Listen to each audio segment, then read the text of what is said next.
ಬೆಳಗ್ಗೆ ಎದ್ದೆ ಫಸ್ಟ್ ನಾನು. ಅದಾದ್ಮೇಲೆ ನಮ್ಮ ಪಾಪು ನಮ್ಮ ಮಾರ್ಟ್ ಎಲ್ಲ ಎದ್ದೋಳ್ಬಿಟ್ಟಿದ್ರು. ಅದಾದ್ಮೇಲೆ ಮಸ್ತಾಗಿ ಪಾಪುನ ಹಿಡ್ಕೊಂಡು ಆಟ ಆಡಿಸ್ದೆ. ಅದಾದ್ಮೇಲೆ ಲೈಟಾಗಿ ಸ್ನಾನ ಮಾಡಬೇಕಾಗಿತ್ತು. ಮಸ್ತಾಗಿ ಸ್ನಾನ ಮಾಡ್ಕೊಂಬಂದೆ. ಅದಾದ್ಮೇಲೆ ಶರ್ಟ್ ಚೇಂಜ್ ಮಾಡಿದೆ, ಸೆಟ್ ಆಗಿಲ್ಲ ಅಂತ ಮತ್ತೆ ಇನ್ನೊಂದು ಶರ್ಟ್ ಹಾಕ್ಕೊಂಡೆ. ಅಲ್ಲಿಂದ ಮತ್ತೆ ಲಾಕ್ ಮಾಡ್ಕೊಂಡು ಅಲ್ಲಿಂದ ಗಾಡಿ ಎತ್ಕೊಂಡು ಸೀದಾ ಅಲ್ಲಿಂದ ಬಂದ್ಬಿಟ್ಟೆ.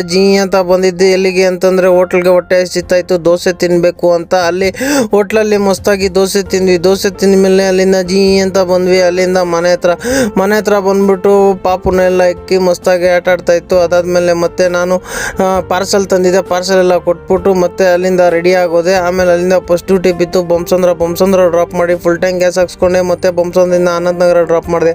ಅದಾದಮೇಲೆ ಮಸ್ತಾಗಿ ಪಾಪುನ ನಮ್ಮ ಅಕ್ಕ ಆಟ ಆಡಿಸ್ತಾ ಇತ್ತು, ನಾನು ಆಟ ಆಡಿಸ್ದೆ.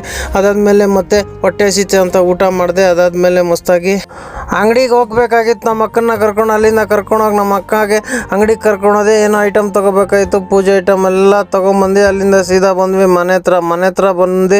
ಮತ್ತು ನಮ್ಮಪ್ಪ ಮಸ್ತಾಗಿ ಕೂತಿದ್ರು. ಅದಾದಮೇಲೆ ಪಾಪುಗೆ ನಮ್ಮಮ್ಮ ಹಿಡ್ಕೊಂಡಿತ್ತು. ಆಮೇಲೆ ಮಂಜು ಸ್ವಲ್ಪ ಹೊತ್ತು ಬಂದು ಮಸ್ತಾಗಿ ಆಟ ಆಡಿಸ್ತಾ ಪಾಪುನ. ಆಮೇಲೆ ನಮ್ಮ ಮಾಟು ಮಸ್ತಾಗಿ ಆಟ ಆಡಿಸ್ತಾ ಇತ್ತು. ಅದಾದಮೇಲೆ ಮಸ್ತಾಗಿ ಲೈಟಾಗಿ ಹೊಟ್ಟೆ ಹಸಿತಾಯಿತ್ತು ನೈಟ್ ಅಂದ್ಬಿಟ್ಟು ಊಟ ಮಾಡಿದೆ. ಇವತ್ತು ವ್ಲಾಗ್ ಮುಗೀತು. ಮತ್ತೆ ಸಿಕ್ಕನ ನಾಳೆ.